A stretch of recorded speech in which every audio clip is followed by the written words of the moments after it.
I just want to say a few words about this book of mine that Kafka are publishing in August of this year. It's actually two books in one, and I'll say a word later about how come they're together and whether they make sense being together, because they're two very different books. I'm going to talk very briefly about each in turn. The first is a novel called Partita.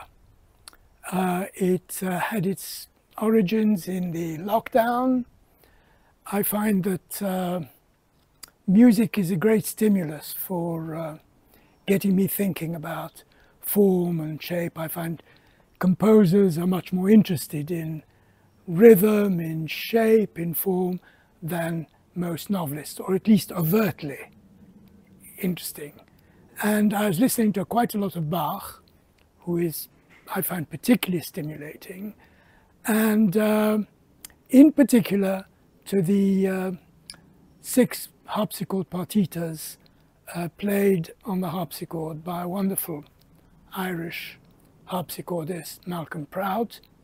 And somehow I began to think, when I was listening to number 5, which is in G major, and whose third movement is called Corrente, and it's a very fast, most of it is quite fast, and it is a running piece in a sense. I began to think about writing something to do with running away, and in the end it developed into a short book, short novel, about somebody in a way running away from himself and his life, and then finding himself involved with a woman who is constantly leaving. And of course the word partita, when you come to think of it, means the woman who has gone away.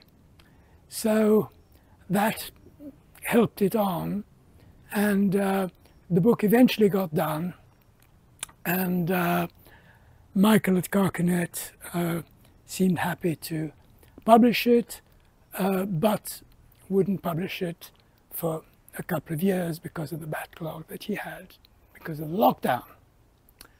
So as it was there, waiting to appear, I began a very different sort of book. It's actually concerned with Kafka. It's not a novel. In the summer of 1917, Kafka was diagnosed with TB, which of course in those days was as frightening as a cancer diagnosis is today. He didn't know how long he had to live.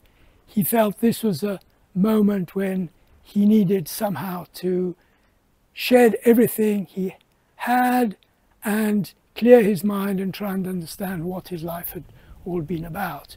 His sister, the younger sister Otla, who he was very fond of, the one member of his family he could really talk to, had started a small holding in Upper Bohemia, some 60, 70 miles from Prague.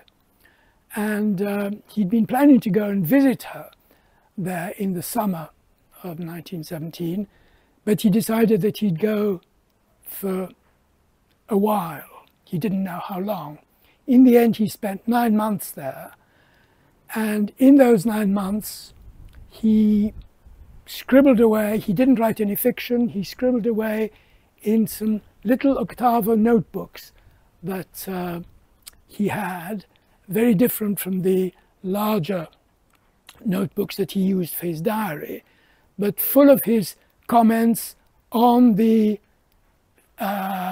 animals. You know, Kafka was a city boy, and suddenly there he was, transposed to the countryside, and full of curiosity and at first joy, intermittent joy, and then of course constantly behind it all was this sense of his illness, and trying to break away from his domineering father, from his affair with Felice, which had been an on and off thing for 4 or 5 years, mainly epistolary, and also from his friends in Prague and everything, and really come to try and understand what he was about. And it's there that he wrote what were later, which is really just fragments of these octavo notebooks, which he put together, started to put together as a special volume called the Aphorisms. They're not really aphorisms, but that's how they're known.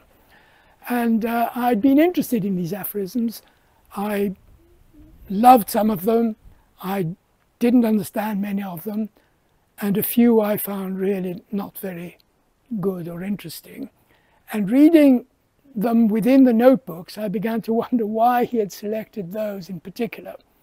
And a book gradually emerged, which was really about this hiatus in Kafka's life, these 9 months away from things, because after 9 months he'd hoped that his firm, the insurance firm for which he worked as a lawyer, would give him permanent retirement. But they refused to do that. They extended a 3-month leave to more.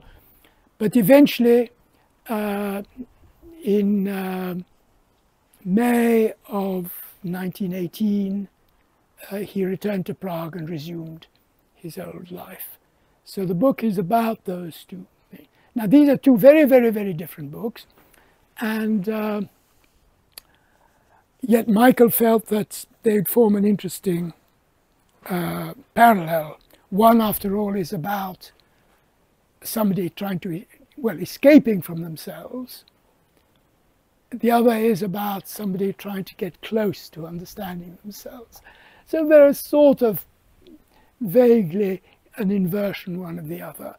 And we decided to publish them head to toe, so that you read one way and then you can flip the book over on the other side and you start from the first page and read the others, so as to make clear that they're not simply 2 short novels which have been put together. So that's about it, and I hope you enjoy them.